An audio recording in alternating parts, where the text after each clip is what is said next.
श्री स्वामी समर्थ. मित्रांनो, हा संदेश शांतपणे ऐका. 14 जानेवारी 2026 येण्यापूर्वी हे ऐकणं खूप गरजेचं आहे. कारण येणारी मकर संक्रांत साधी नाही. ही अशी संक्रांत आहे जी आयुष्याला नवं वळण देऊ शकते. आपण दरवर्षी मकर संक्रांत साजरी करतो, तिळगुळ घेतो, गोड बोलतो, एकमेकांना शुभेच्छा देतो. पण फार कमी लोकांना माहिती आहे की मकर संक्रांत म्हणजे फक्त सण नाही, तो एक आध्यात्मिक दरवाजा आहे. आणि 2026मध्ये तो दरवाजा फार थोड्या लोकांसाठी उघडणार आहे. 14 जानेवारी 2026 रोजी सूर्य मकर राशीत प्रवेश करतो. हा क्षण म्हणजे अंधारातून प्रकाशाकडे जाण्याचा एक क्षण. देवाच्या दृष्टीने हा काळ पुण्य काळ मानला जातो. आणि याच दिवशी एक अत्यंत दुर्मिळ योग जुळून येतो. तो योग म्हणजे षटशिला एकादशी. शास्त्रात असं सांगितलं आहे की मकर संक्रांतीच्या दिवशी जर षटशिला एकादशी असेल तर त्या दिवशी केलेलं अगदी छोट्यातलं छोटे पुण्यकर्मसुद्धा 1000 पटीने वाढून फल देतं. षटशिला एकादशी म्हणजे काय? षट म्हणजे 6 आणि शिला म्हणजे तीळ. या दिवशी तिळाचा 6 प्रकारे उपयोग केल्यास मनुष्याच्या आयुष्यातील दारिद्र्य, क्लेश, ग्रहदोष, पितृदोष हळूहळू दूर होऊ लागतात. तीळ, ज्याला आपण रोजच्या आयुष्यात फारसं महत्त्व देत नाही, पण पुराणामध्ये तिळाला अगदी पवित्र मानलं आहे. असं म्हटलं जातं की तिळामध्ये भगवान विष्णू तत्व वास करतं. आणि म्हणूनच या दिवशी तिळाचं दान केल्यास भगवान विष्णू थेट प्रसन्न होतात.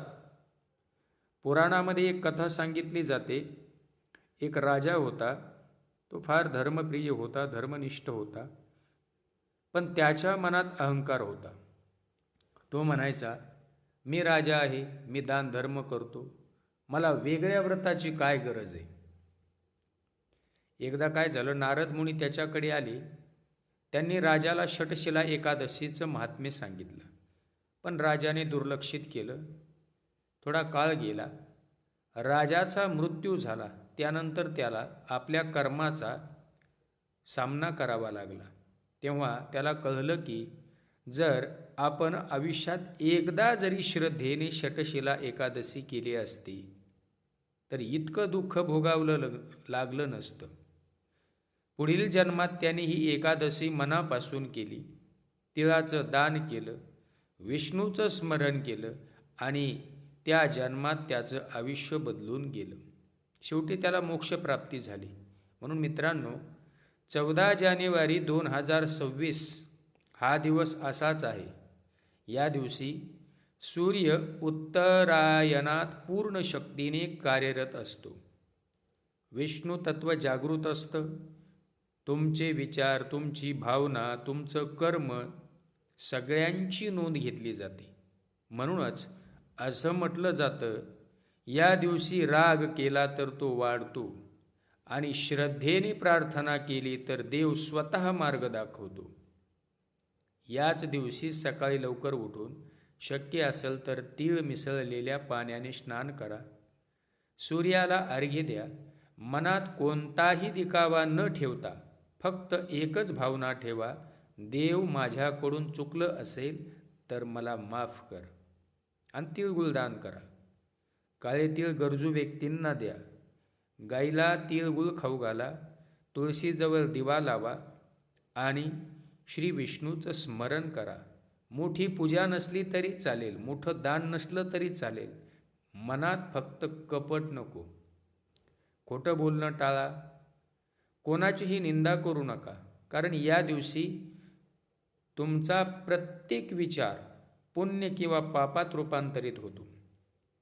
खूप लोक विचारतात, यामुळे खरंच आयुष्य बदलतं का? त्याचं उत्तर एकच आहे, हो. फक्त त्या लोकांचं आयुष्य बदलतं जे श्रद्धेने करतात. जे लोक आर्थिक अडचणीत आहेत, ज्यांचं काम अडलेलं आहे, ज्यांच्या घरात सतत तणाव आहे, ज्यांना वाटतं की आयुष्यात काहीच साथ देत नाही, त्यांच्यासाठी ही संक्रांत म्हणजे देवाने दिलेली संधी आहे. देव कधी तुमच्यावर अन्याय करत नाही, तो फक्त पाहतो तुम्ही त्याच्यावर विश्वास ठेवता का नाही. 14 जानेवारी 2026 हा दिवस फक्त कॅलेंडरमधली तारीख नाही, तो तुमच्या पुढच्या वर्षाचं दार उघडणारा दिवस आहे. म्हणूनच सांगतो मित्रांनो, ही संक्रांत साधी समजू नका. आता ऐका, यंदाच्या संक्रांतीचा वाहन कोणतं आहे, वस्त्र कोणतं आहे, शस्त्र कोणतं आहे आणि दिशा काय आहेत, हे पहिलं समजून घ्या. आणि तुमच्या जीवनात त्याचा अर्थ कसा घेतला पाहिजे हे पण पहिलं समजलं पाहिजे. मित्रांनो, यंदा सूर्यदेव वाघाच्या वाहनावर सवार होऊन आपल्या उत्तरायण प्रवासाला निघणार आहेत. आणि त्यांचं वाहन आहे. हे असंच नाही की वाघ छान दिसतो म्हणून. वाघ ही शौर्य आहे, धैर्य आहे आणि निर्भयतेचं प्रतीक आहे. जसं वाघ शांतपणे पण निश्चिंतपणे पुढे वाढतो, तसंच आपलं जीवनही या मकर संक्रांतीच्या दिवशी पुन्हा उमेदीने पुढे जायला हवं. या वाघावरून सूर्यदेव उत्तरायणात जात आहेत असं म्हणणं म्हणजे आपल्या आयुष्यात येणाऱ्या अडचणीवर मात करण्याची शक्ती मिळवणं आहे. मित्रांनो, आता वस्त्र, या दिवशी शास्त्र म्हणतं की मकर संक्रांतीसाठी शुभ रंग आहे पिवळा. पिवळा रंग आनंद, समृद्धी आणि प्रकाशाचं प्रतीक आहे. तो रंग आपल्याला शांततेचा, प्रकाशाचा आणि पुन्हा सुरुवात करण्याचा संदेश देतो. पण लक्षात ठेवा, काही विशिष्ट रंग घालणं टाळलं पाहिजे किंवा टाळावं असंही सांगितलं जातं. कारण संक्रांतीच्या दिवशी काही रंग अशुभ ऊर्जा वाढवू शकतात. म्हणून जसं सूर्य प्रकाश देतो, तसं प्रकाश आनंद देणारं वस्त्र परिधान करा. आता शस्त्र म्हणजे आयुध असा विचार करू नका की शस्त्र म्हणजे केवळ तलवार, भाला. या दिवशी शास्त्र आहे गदा, एक वैशिष्ट्यपूर्ण आयुध जो केवळ शौर्य दाखवतो. तो संकल्प, आत्मविश्वास, जिद्द आणि वचनबद्धता याचं प्रतीक आहे. म्हणून यंदाच्या मकर संक्रांतीला तुमच्या मनातील भीती, अल्पविश्वास आणि नकारात्मक विचार यांना तुमच्या अंतर्मनातल्या गदेसारखा उचलून फेकून द्या. कारण सूर्यदेव गदा घेऊन पुढे जात आहेत. आपल्याही तशी शक्ती प्राप्ती व्हावी, हेच या दिवशीचा संदेश आहे. आता दिशा, या संक्रांतीचा प्रवास दक्षिण दिशेपासून उत्तर दिशेकडे होत आहे. म्हणजे जुनं अंधार मागे वळण, उत्तर म्हणजे नवीन आणि प्रकाश, उन्नती. सूर्य जेव्हा दक्षिणेतून उत्तर दिशेकडे जातो तेव्हा तो प्रकाश आणतो. तुमच्या मनातील अंधकार, चिंता, गैरसमजावर प्रकाश फेकतो. सूर्याचे हे उत्तरायण आपल्याला सांगतं, उच्च ध्येय धरा, आशेचा मार्ग पकडा आणि जीवनाला प्रकाश द्या.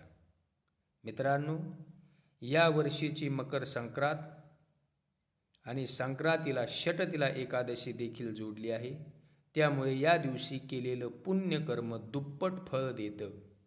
तिळगुळाचं दान, वस्त्रदान, आहारदान, प्रत्येक पुण्याचा फरक इतका खोलवर आहे. हा संदेश ऐकून विसरू नका. ज्याला शक्य होईल त्याच्यापर्यंत पोहोचवा. कारण कदाचित हीच ती संक्रांत असेल ज्यानंतर तुम्हाला म्हणावंसं वाटेल, त्या दिवशी ऐकलं असतं तर आयुष्य बदललं असतं गड्या. म्हणून आजचा व्हिडिओ कसा वाटला ते नक्की कमेंट करून सांगा आणि हा संदेश आवडला असेल तर प्रत्येक भक्तापर्यंत पोहोचवा. श्री स्वामी समर्थ.